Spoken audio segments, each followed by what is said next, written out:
গুম কমিশনের প্রতিবেদনে প্রমাণ হয়েছে অনেক গুমের ঘটনায় ভারত সম্পৃক্ত। একথা বলেছেন বিএনপির সিনিয়র যুগ্ম মহাসচিব রুহুল কবির রিজভী। সকালে নয়াপল্টনে বিএনপির কেন্দ্রীয় কার্যালয়ে বিএনপি চেয়ারপারসন বেগম খালেদা জিয়ার সুস্থতা কামনায় জাতীয়তাবাদী মুক্তিযোদ্ধা দলের দোয়া মাহফিলে তিনি আরও বলেন, শেখ হাসিনার অবৈধ ক্ষমতা টিকিয়ে রাখতেই বিরোধী নেতাকর্মীদের গুমের সহযোগী হয়েছিল ভারত। শেখ হাসিনা ভারতে বসে এখনও দেশবিরোধী ষড়যন্ত্র করছে অভিযোগ করে রিজভী বলেন, পতিত ফ্যাসিস্টদের ষড়যন্ত্র মোকাবিলায় গণতন্ত্রের পক্ষে সব শক্তিকে ঐক্যবদ্ধ থাকতে হবে।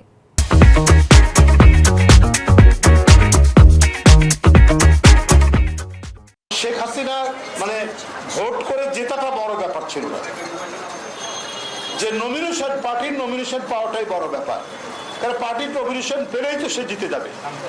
আর এই কারণে একের পর এক নিজেদের মধ্যে মারামারি করে কত মানুষ যে মারা গেছে, কি জাতীয় নির্বাচন, কি উপজেলা চেয়ারম্যান নির্বাচন, কি ইউপি চেয়ারম্যান নির্বাচন।